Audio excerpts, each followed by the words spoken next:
I thought we were live the entire time. Every song is a fucking journey. This is the worst tour I've ever done. Anthony Crawford says Gene Simmons is crazy. Black Album was one of the greatest fucking records of all time. Dude, that dude is crazy. Rock and roll ain't dead. Metal was banned. What was the reason why it was banned? Politics and religion. Next record's 3-chord rock. Yeah, we're gonna do an AC/DC record. When we do the next record take, we need to interview the producer and just make sure that they're not gonna invade the Capitol. I'm gonna keep my opinions to myself. Thank you so much! This is why I get banned from tours. Nobody does anything to get anyone in trouble. Like, no alcohol is consumed on the bus. Just yoga and prayers.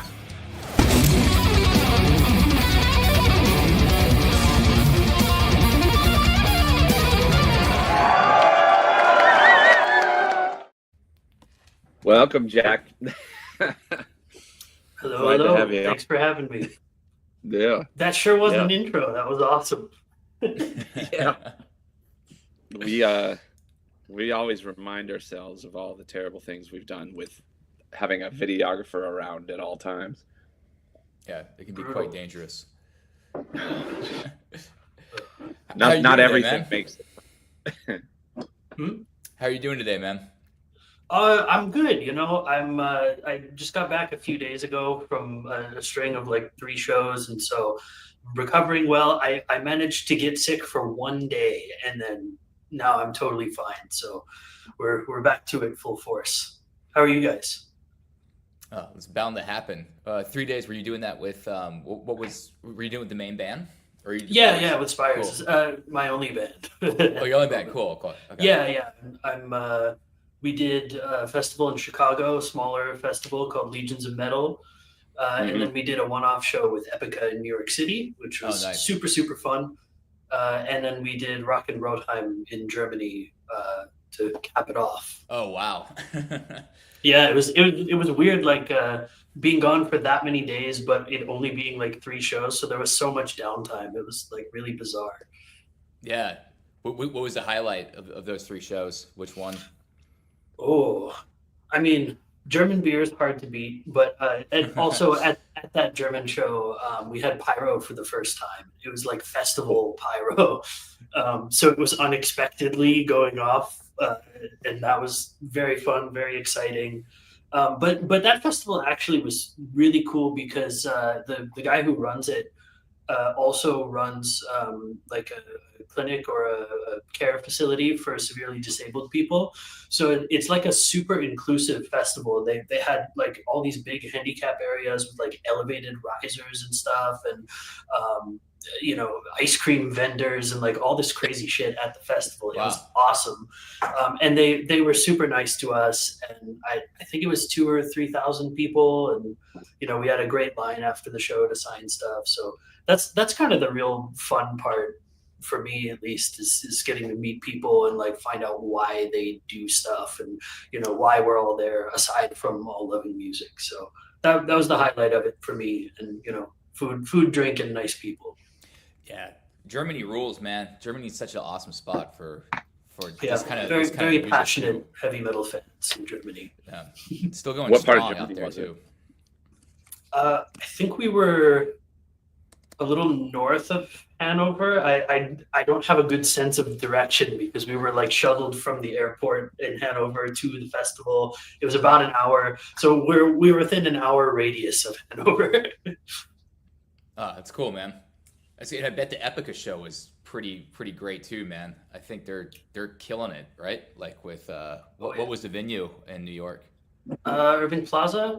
Oh, was nice. Yeah. Yeah, I think we played there before. That was really nice. Epica's like a legendary band, and it was cool to finally play with them. And it was definitely like a throw and go show. So it was, they're just flying in, trying to set up, and we're like, fingers crossed we get a sound check. And, it doesn't always happen that way, but that was also super nice. And we haven't played a lot in the US lately, so a lot of people traveled too, and that was great. We just in, I guess it was October, we were out with Angra in Europe, and it was the first night something got really screwed up, and we were in Portugal in Porto, and like everything just got pushed back by 2 hours, and like we were literally doing a line check as people were coming in like they were like a cattle call out there, which Brutal, was just terrible. It was not cool. Yeah. That's really tough. But Didn't they that's have why them they pay behind, us like, the big bucks.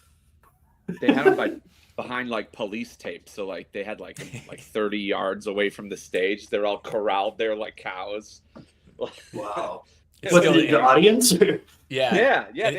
They let them halfway into the venue, which is, I don't understand that choice, but it was funny. We're like up there just naked, like, and the audience is just there like behind these like barricades 50 feet away or whatever. And then like, then we have to leave for like 2 minutes and then come right back on and, start the show. So Yeah, it's like, yeah. that looks really great. Whatever. Yeah. What was it? Was it just you guys in Epica? Yeah, it was just cool. us. I think they did like 3 shows, so it's they did New York, Atlanta, and LA. Oh wow. And it was they just picked like one band from the general region for each of those. That's awesome, man. That's really cool. Congrats, you guys were able to get that, man, because that's gonna be that's a big that band does so well. Oh, thank you very much, man. Yeah. It was it was Milton who runs Prog Power who was doing the tour managing, and he put our name in the hat and kind of got us that one. So if you're that's watching, awesome, thank you, Milton. Everybody go buy your tickets for Prog Power. Yeah. And how was the show in Chicago, the festival? That was a really cool one too. Much smaller thing in a small club, and it was like more of a trad metal fest with some outliers, like a lot of trad metal, a lot of power metal. Except that the day we were on, the headliner was Toxic Holocaust, and so we were playing right before Toxic Holocaust. And having never played this festival before, it was kind of like, is this going to work? Like, what are we going to be weird? And, if everybody's here to see this thrash band basically headlining, what should we do? And we had the idea to play like an only like balls to the wall heavy set. And that went over super, super well. So it was like an hour of like basically only death metal. And, it's cool because a lot of people think of us as a power metal band just because of some of the singles, and that's like a bit of a texture, but like there's a lot more to it, and it was fun to do some more extreme stuff and kind of surprise people a little. Yeah, that's cool because you guys have that. It's there's quite a bit of genre blending going on with it that you can like adjust with whatever festival you're on, which is cool because I think that it opens up more doors. More doors in a way that's like, okay, we could play a heavier festival, if we do these songs. Our band have that in common too. Like we have to do the same thing. Like you're like saying that about me, and you guys are doing the same thing. But it's like, oh my god, you know how it is. It keeps it fun too. Like playing the same kind of thing. At least, I mean, you're great musicians as well. So it's like if you're doing the same thing over and over again all the time, you get a little bored if you're not pushing yourself. So it's fun, keeps it interesting, and it's important to the overall picture of the art as well. If we're going to go down that direction. Well, you guys have long songs structures too. So like when you're doing like an opening set, it's like 4 songs can fill the whole fucking thing. Sometimes we have 10-minute songs, and then we have 3-minute pop songs, and it's kind of what do you want to do? Yeah, and I imagine the fans, the diehards that come out and see you, they're going to want those bigger epic songs, right? So it's like you got to try to like pick the battles in between on what you want to do, especially for those opening slots, Yeah, exactly. There's a lot of factors that go into it, and like people, I feel very fortunate because there are a lot of bands that like, the audience shows up and they want to hear the singles, the big hit single, or they want to hear, only the first album or something like that. But it seems like no matter what we do, even if it's a roll of the dice, people appreciate it. Like they like deep cuts. They like things we don't play live that often. They also like the big epics when we want to do, 2 songs and a 10-minute one for an opening slot, and however it seems to shake out, people sort of dig it. So I appreciate that a lot. For like the Epica, the gig you guys just did, because it was just you guys. Were you able to have like an hour-long set? What was the set time? It was 45 minutes, so it wasn't good, quite an hour, but it was still significant. Yeah. Yeah. See, that's nice. Not You know, bad. when you get that. Yeah, really nice. Yeah. Very cool, Yeah. man. That was great because like the whole point was they're doing an exhibition show for their brand new album, and it's the first time that anybody had heard stuff from that album. So there were a lot of like really diehard Epica fans there, and that had never heard of us before. Like hardly anybody was there for us. But then afterwards, the merch line is ridiculous, and so that's what you want. Why Yeah, you do that? absolutely. Thing is, Yeah, absolutely. exactly. You want new ears. Where are you guys all based in the same city, or are you guys kind of like spread out? all We're over? pretty spread out. Okay. Yeah. We all met in Boston, and so that's kind of why the website says the band is based in Boston, and because we all went to school together, but we've since spread out back home. Pete's in Vermont now. I'm in South Carolina. Adrian, when she's home, is in Texas or Norway, but like she's gone like 7 months out of the year, so who knows? And our new drummer Dylan is from Toronto, so we're finally international as well. Yeah, wow, you guys are really. I thought we were bad. Yeah, no. But God bless the internet. We can still get it done. Yeah. And how do you guys go about like rehearsing for those like 3 shows? Do you guys where do you guys like meet up at? Where's like the home base? Yeah, it depends. This time we actually booked a rehearsal space in Chicago for like quite a few days before the show, because it's also that was our rehearsal for the whole rest of the year. So we've got a tour coming up in October, and we're doing Wacken Open Air this year. So we're rehearsing like all of the material for the rest of the year for like 5 days. So that was like a real, set up and hit it really, really hard, and just hope that it's good for the rest of the year. Well, you have some shows as practice shows. Yeah. What stage are you guys doing at Wacken? I'm not sure. I don't know how much info we actually even have yet. Mm-hmm. Have you played Wacken? I assume not the big one. Wacken, dude, is just unbelievable, man. That's what I hear. I'm gonna bring my mud boots. Yeah. You'll need those.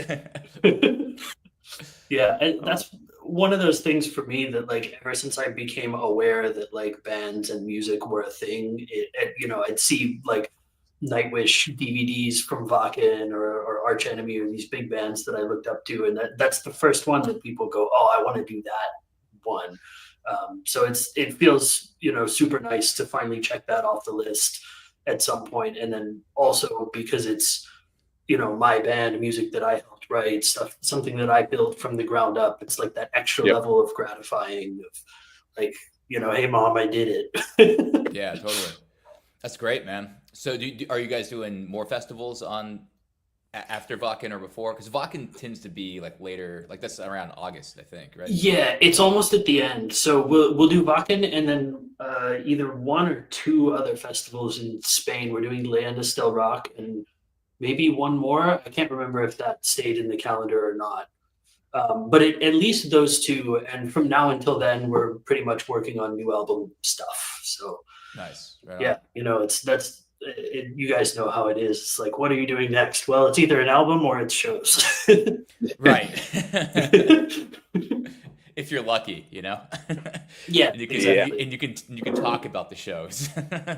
Yeah, that's the other part. So with the tour that you guys are going out on, has that been announced yet? Like, can you talk about that? Yeah, it is. Yeah. We're going out supporting Ad Infinitum, who are an absolutely fantastic band. If you haven't heard of them, so they're doing their first headline tour of Europe, and we're supporting. And also, Phantom Elite is going to be out with us. And that'll be kind of a shorter, I think 2.5 weeks worth of shows, like maybe 16 or 18 shows or something like that. But I was shocked that you guys were actually supporting them. I thought you were like around the same size band, because they haven't, what do they have, like one record, and then she's been doing like 4 or 5, stuff. I think. Do they? I Yeah, did not yeah, heard yeah. of them. I've never heard of them before, like this last year. That's so interesting. I remember when their debut video came out like years and years ago, and it like blew up immediately, like millions of views. And What year was it? I don't even remember. I can check my iTunes library if we need to Oh, God. double check.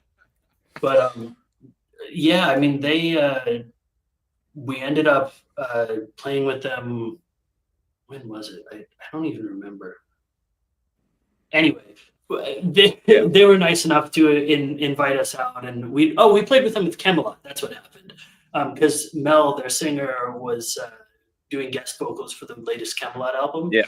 And so they were out supporting, and Hammerfall was going to be direct support, but they couldn't make it, I guess, for a visa reason for the first 4 shows. So they asked us to step in. That's where we met them, and we all, just immediately got along, and they're fantastic players and performers. And so I hear that's going to be kind of like nice people and really good players, the tour. So I'm excited. That's what you want. Yeah, absolutely. Are you guys doing a like a bus share type situation for that tour? Probably, yeah. Like a nightliner and everybody on one thing. That seems to be the norm over in Europe, which is always really fun, because it's so sad when you show's over, gear's loaded out, everybody goes their separate ways, their tiny vehicles, and then you see each other again when it's time to work. And it's also just it makes it so much more comfortable, and like having the bus, and it's pretty standard out there too. It's also great because it's like the drivers, they don't need to get hotel rooms, they have their own little like part of it. Having a bunk, dude, is like a game changer, Absolutely. Yeah, no, it's the way to go. It's just so goddamn expensive here in the States for it, for those buses. So, but in Europe, it's so nice too, just to be able to like wake up, you're in the city that you need to be, you can do your own thing. You can actually have like time to go see things, because you don't need to drive from like the truck stop outside the city to the venue and then spend 2 hours finding parking and I know. But it's great too, because those tours where everybody's all on the same vehicle, before it's time to go to bed, while everybody's winding down, there's a lounge where everybody can just hang out and talk, and that's where the real getting to know people and the friendships are forged, and it's just such a nicer vibe than only seeing people during work hours. Yeah, very true. Actually, some band members end up you find out you want them to leave from those bus hangouts. Well, yeah, that's I'm sure that can be the case too. So who were your influences, man? What was like for guitar playing from the very beginning, songwriting? Like how'd you all start? Oh yeah. Well, as a guitar player, at least I can do that first, because that's an easier list. My first main influence then and still was Michelangelo Badio, who's really? Okay. I'm not sure how familiar you are. He's the guy who plays the 2 guitars at the same time. Nitro. Yeah, Nitro. He plays with Manowar now, which is super cool. But yeah, I was always a little bit musical. I played classical viola for quite some years in lower school and middle school. And when I picked up a guitar for the first time after playing Guitar Hero, the video game, it was like, oh, maybe I should get a real one. But when I really started taking it seriously was after I saw that at my local music store, Michelangelo Badio was doing a clinic. And I was like, there's no way the YouTube guy is going to show up at the local store. Famous people don't come to my town. And I was this little 11-year-old kid. And but yeah, he was there. I saw just the most insane guitar playing ever in front of my face, in a small area. And I was like, I didn't know that was possible. I want to be like that. And I had the great pleasure afterwards of actually, Mike's a super awesome guy, super down to earth. He stays after every one of his shows to talk to every single person who wants a photo or, you know, something signed or anything. So he's there until the last person leaves. And I thought that was super cool. And so I kind of got to meet him, and we stayed in touch over the years. And he mentored me a little bit, sent me a bunch of instructional DVDs. And so I have to give him a lot of credit. That's awesome. And then the rest of the list is all the standard shredders, you know, Satriani, Steve Vai, Jeff Loomis. The list goes on and on. And band-wise as well, a lot of crossover, like Michael Amott from Arch Enemy, huge fan. I copy his stage moves all the time. And when I got to school in Boston and met Adrian, actually was kind of my like, you know, band guy, songwriter awakening. Before that, I always had wanted to be like a solo musician, because that's just the world that I knew that was cool. You know, I wanted to be Steve Vai and have my own band and go around and just be a guitar player. But she really turned me on to so much music that I didn't know existed in the symphonic metal realm. Like, I'd heard of Nightwish before, and that's about it. But she introduced me to Camelot and like heavier bands like Flesh God Apocalypse and, you know, Swallow the Sun and these other kind of like super emotional European metal bands that were doing such unique and interesting music. And that totally shifted my focus away from like just being the guitar guy to being interested in writing songs that, you know, hooked people or meant something. And it turns out we had really great writing chemistry too. So that was kind of the birth of Seven Spires. Just like, she had all these songs together that were awesome, and then I added my own thing to them, and then we started writing together, and that became the first Spires album. And it took us a little while to get the lineup together. And then, you know, we found Peter and Christovis, our former drummer, who was with us for a super long time. And we just recently brought Dylan in, and it's very similar where, you know, it's become something where the four of us have such strong individual influences. And then when we bring all of those things together, it feels like the whole becomes greater than the sum of its parts, you know?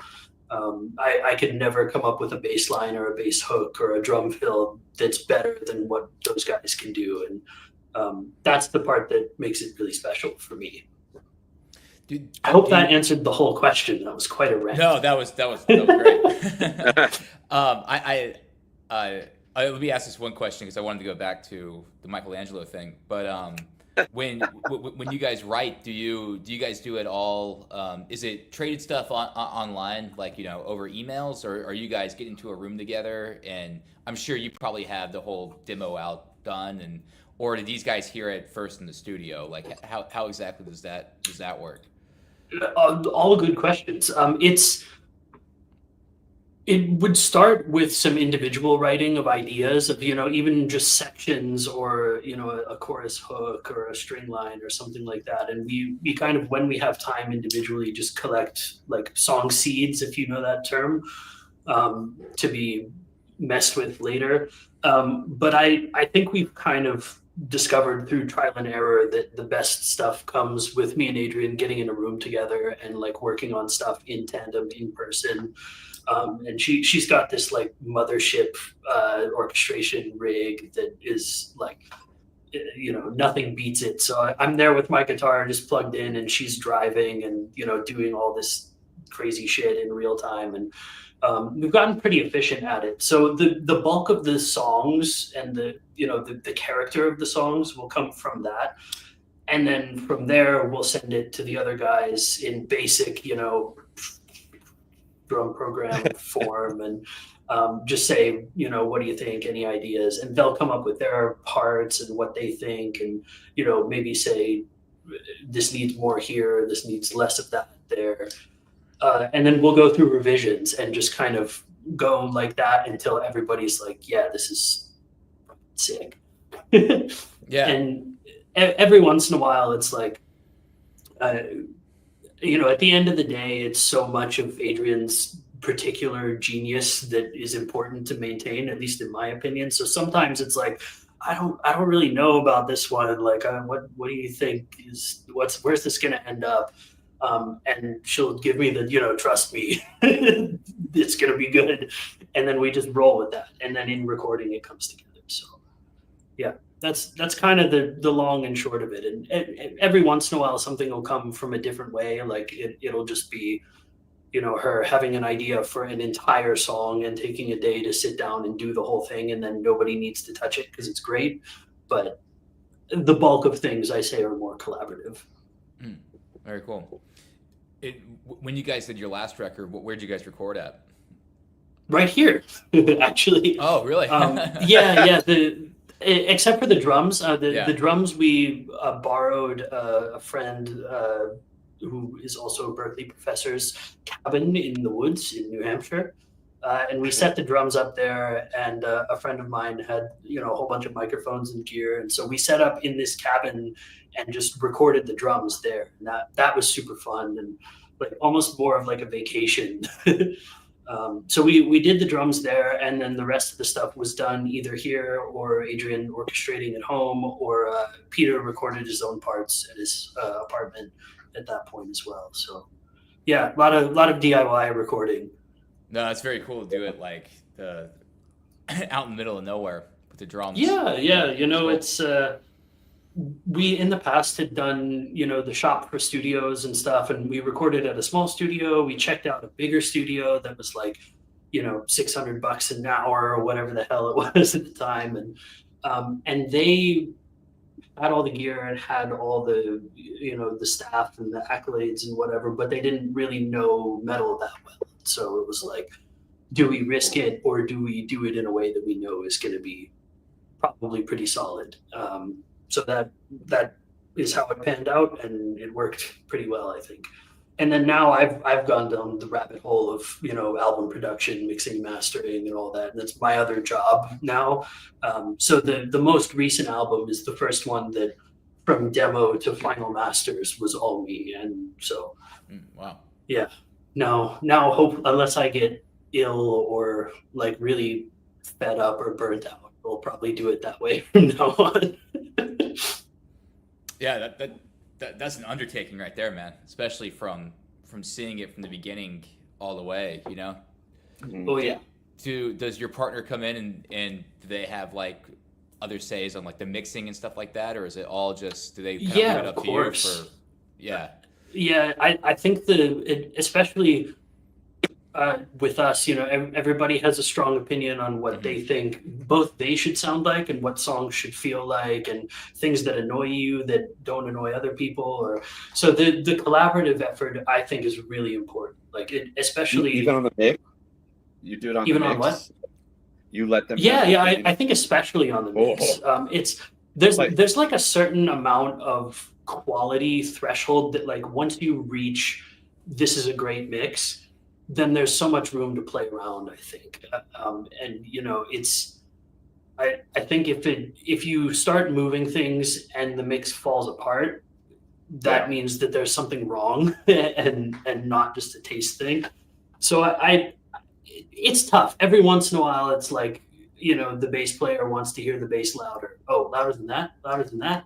Maybe we can, find but that's like simple shit, I don't think I've ever gotten notes from them that were anything ridiculous. It's kind of like, there's a flute line that's really important as a counter melody to the lead vocal part, and I don't hear that. And I'm like, oh shit, how did I miss it? Flute up, done, Yeah, right.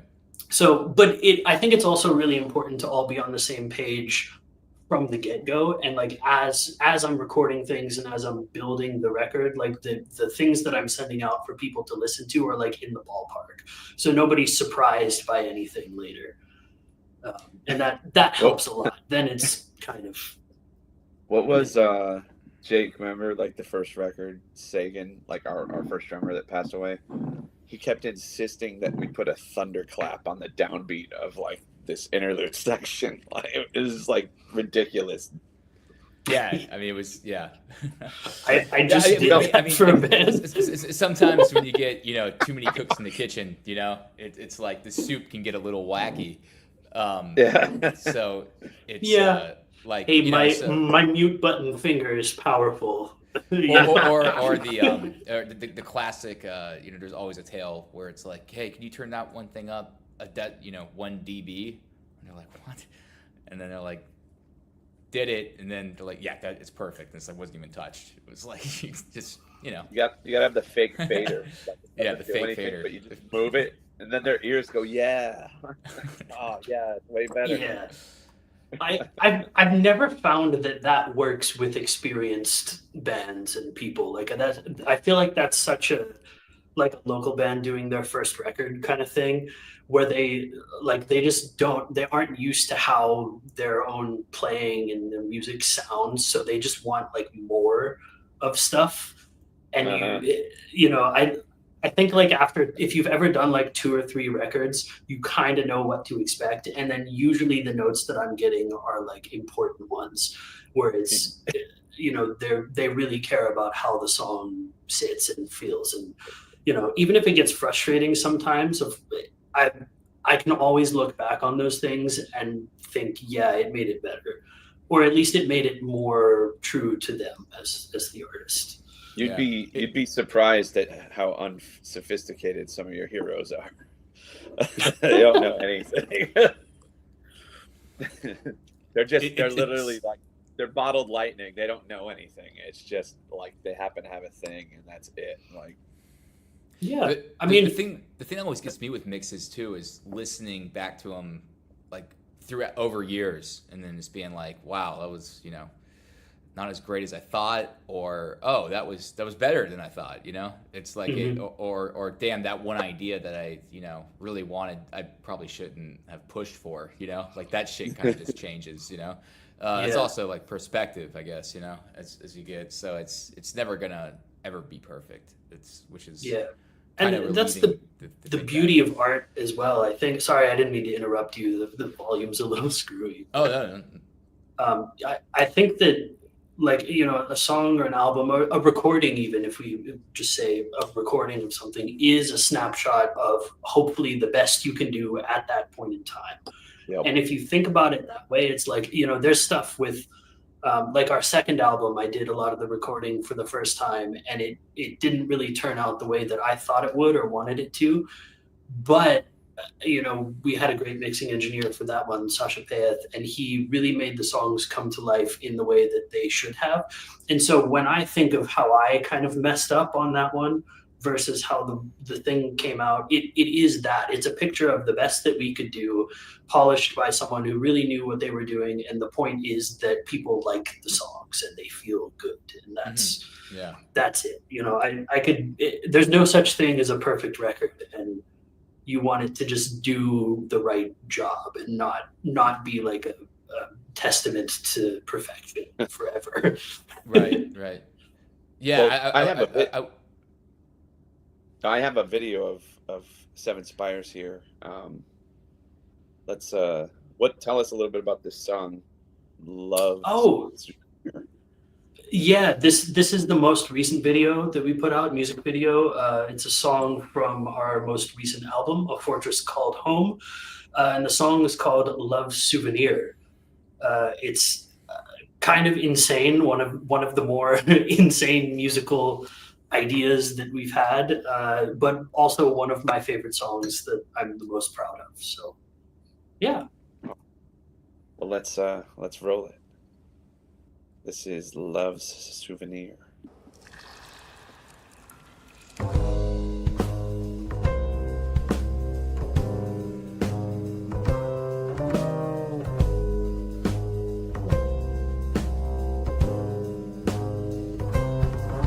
Behold the gallery of love souvenirs.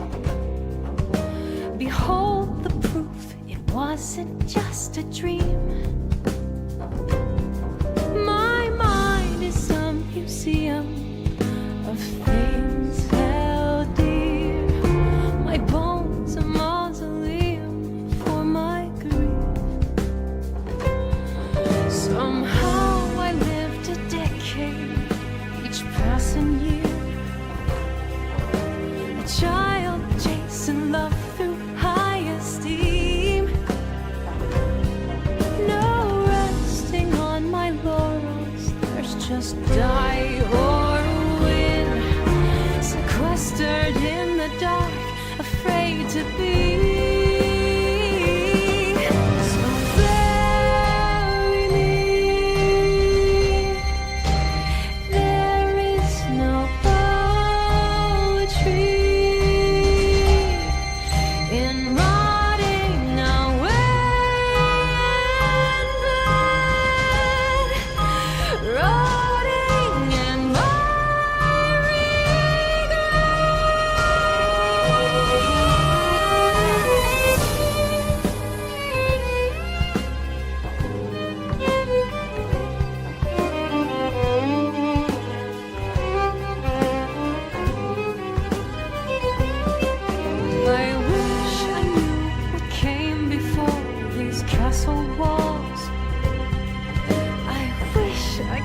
crying in my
That's a good video. That was intense. I cut out. I let the below the line credits roll because I hate when people walk out or the credits are over. in movies. Yeah, that was really cool, man. There was a lot going on, and I like your mix with that a lot, with all of the different. I mean, there's a ton of different instrumentation and stuff going on there that make that super difficult, you know? Yeah, it's a pretty crazy arrangement. Like, even, you know, just the first section is like almost like a cocktail kit, jazz band, upright bass, little bit. Yeah, I of thought that piano was and really stuff. cool. That's an interesting thing that you don't really see a lot in this sort of music. And every section is like a totally different arrangement and a totally different mix. Like it goes from that to like almost all synths and vocoders and orchestra, and then symphonic death metal. And it's crazy. But it was fun. You know, I love that kind of challenge as a mixer, as a recording engineer, as a guitar player too. Like, what do you do in that? Yeah. Gravity blasts and cellos. Absolutely. And French horns. Never forget the French horns or the Dude, I love French horns. That's the intro to The Shining, man. Is the French horns? Yeah, there you go. So great. A man of taste, I see. So you you guys met in Boston? Yeah, right? Yeah. We're aside from Dylan, who's the new guy, we're all Berkeley kids. So. Oh, did you study with Joe Stump? Of course, absolutely. Yeah. The guy who taught me everything else that I know. Yeah, that's Joe's awesome, man. That's really cool, man. So he's the best, nicest guy on the planet too. When did you attend Berkeley?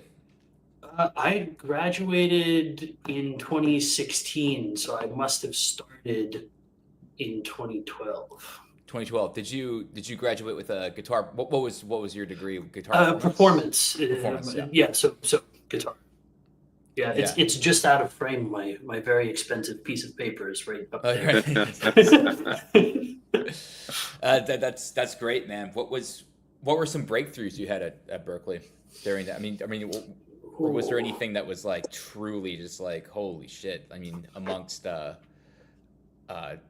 just some of those, just having some of those musicians too, they're scary as hell, you know?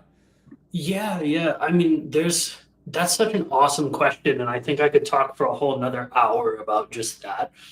And so I think, firstly, probably the most important thing for me as a musician, as a songwriter, not just as a guitar player, I had an awesome teacher for what they called harmony class, like one of the first basic level, music theory classes.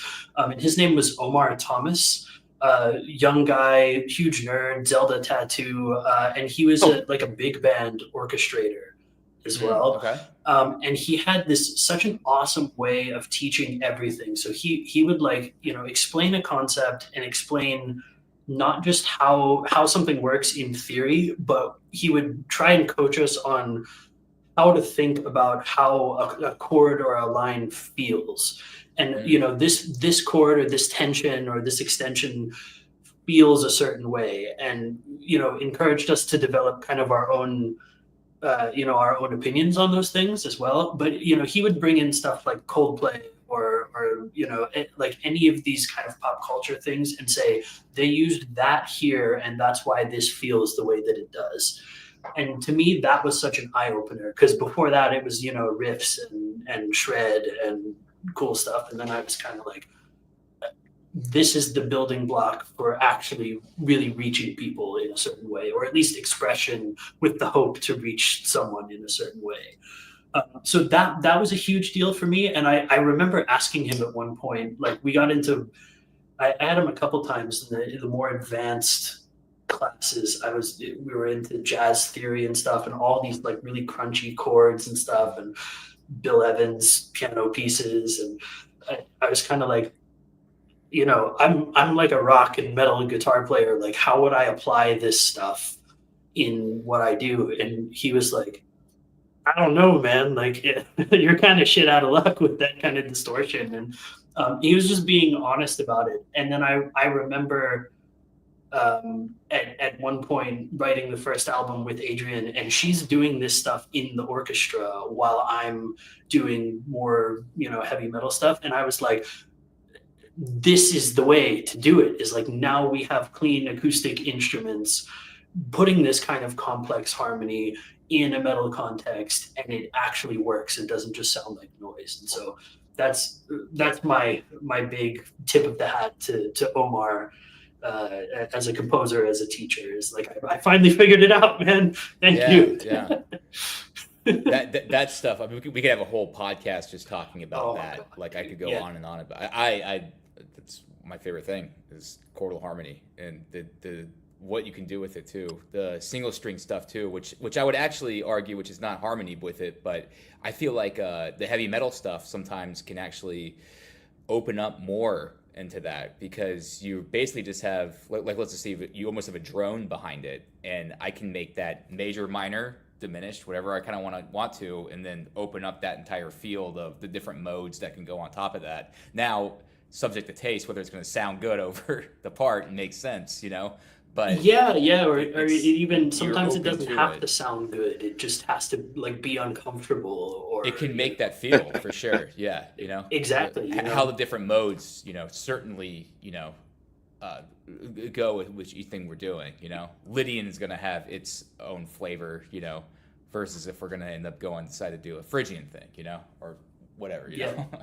Absolutely. And that's one of the really nice things about not only having studied that kind of stuff in a jazz context or like in a general music context, but also working with someone like Adrian or someone like Peter. Peter's like a fantastic jazz bassist, and he's done all these gigs with like Manouche Jazz trios, and so he's like also got a great understanding of this and can bring these things into his bass writing, not to mention Adrian's orchestration and piano playing as well. Like, it's just, I'm gushing a little bit about my bandmates, but that's kind of what lets me do more traditional metal stuff and like not worry about it, is that I have these other painters, slapping flat 13s and different kind of shit all over my power chords. It's great. Which is always really cool to have them be addressed with a different voice. I think sometimes it even makes it work out a little bit better. And especially with the texture that people are familiar hearing that kind of sound with. Like film scores and jingles in radio and TV shows and stuff like that. Like, people are familiar with the sound of an orchestra or a acoustic anything, or a piano doing those kind of things, but you put it in metal and it like kind of almost always sounds like Opeth. Right. Yeah. I feel like for sure that can be definitely examined like that. It can sound like that way, It's the real hard one is trying to find something that sounds interesting and new. Like, that's kind of like what becomes like the real hard one to really kind of get down. That's also exciting, for people and palatable. There are a lot of, I think, some bands out there that try to do some stuff that's a little wacky for the sense of being that way, just the sound, and it for at least for me, it doesn't really hit home, like, emotionally. Totally. And I think I have a very similar opinion on this. That like, if you're chasing uniqueness or something new, it's not gonna land so much as if you're just chasing expressing and what you think is cool and borrowing things that you think are cool from other people. And it, like, I feel like it's such a band like Animals Leaders, whether you like them or not, is such a good example of this. Like, none of those guys started doing all of the like out of the box crazy shit that they were doing to be unique. They did it because they thought it was cool when, a bass player was doing it or someone else was doing it. So they took those things and turned it into something that basically was unheard of at the time. They have such a unique sound and influence so many other people. And, I'm not like the biggest fan of them specifically, but it's hard to not respect that kind of like wide influence that it's had on modern guitar playing and modern music. It 100% has, and it's changed a lot. Like, you have those bands, you can see the ones that come down like the Polyphia. And I think that's two bands that you just mentioned in one word. Polini and Polyphia. That's not really my Periphery thing. and Polyphia. Yeah, I mean they're great for what they do, but that's not really my my cup of tea. But like that was totally influenced by that. It was a new thing that came around about that, you know. Exactly. And I feel like that's just kind of like where the evolution kind of goes, you know. And Totally, yeah. There are so many guitar players. I mean, we were talking about Ad Infinitum earlier. Their guitar player, also named Adrian, is that kind of player. Like he's like the, you know, headless H string, like super progressive, but also has a jazz background. So he's got the singing melody and the super tight metal rhythms, but then he also has this really you know, Pliny kind of flavored thing, and I think that's so awesome, and I will leave other people who are awesome at that to do that, you know. And I just get to kick back and listen to it and enjoy. Right. Are you a Holdsworth fan? A little bit. I missed a lot of the fusion stuff. I kind of came into later things, and ended up then migrating into this, trying to learn all the symphonic metal things ever. Right. So I kind of got pushed more into an older school direction, actually, which is funny. Yeah, because it's like two different worlds there with it. Because it's like the symphonic stuff still is like I imagine Joe Stump and then like Jason Becker and the cacophony and all that kind of stuff is that's.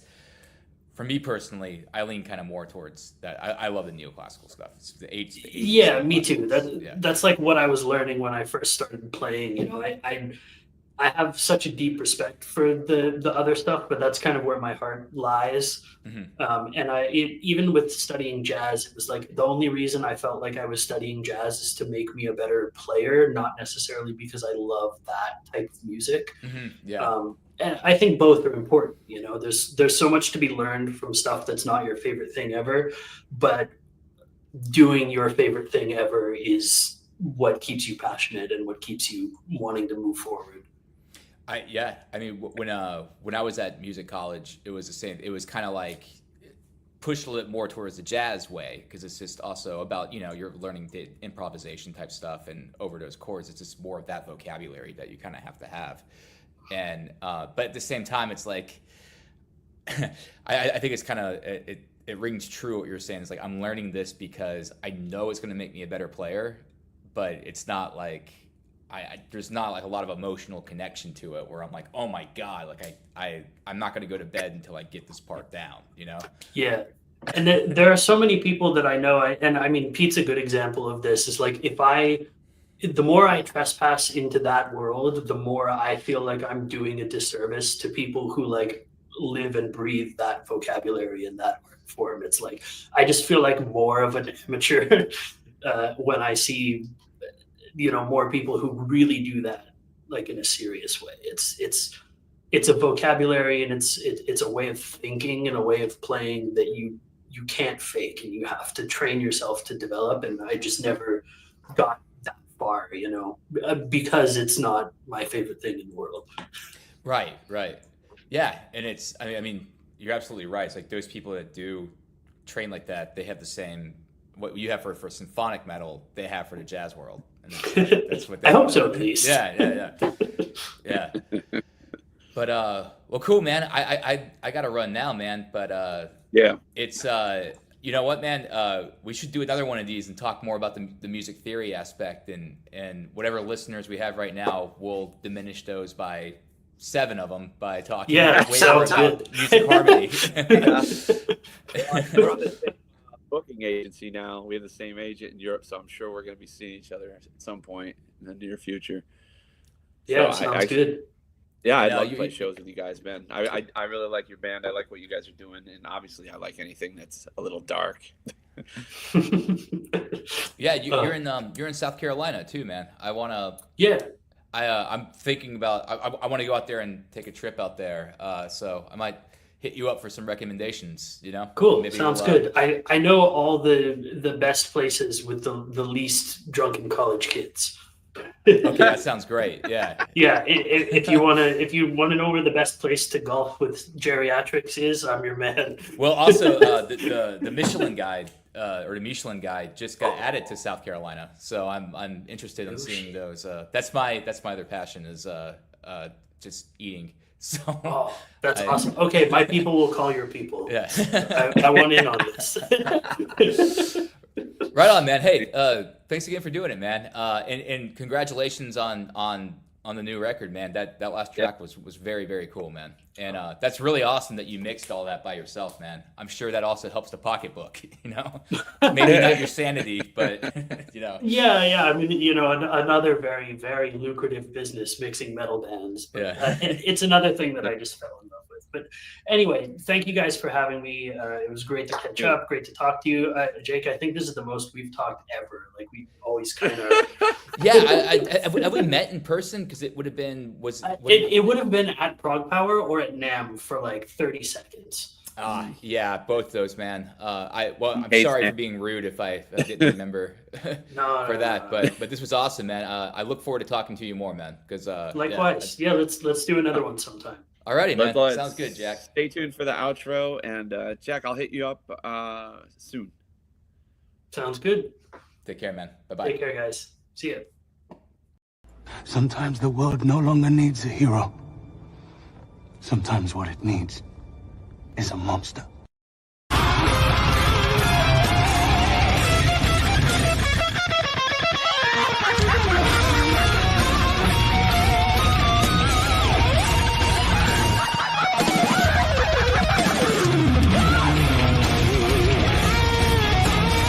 Sometimes the world no longer needs a hero.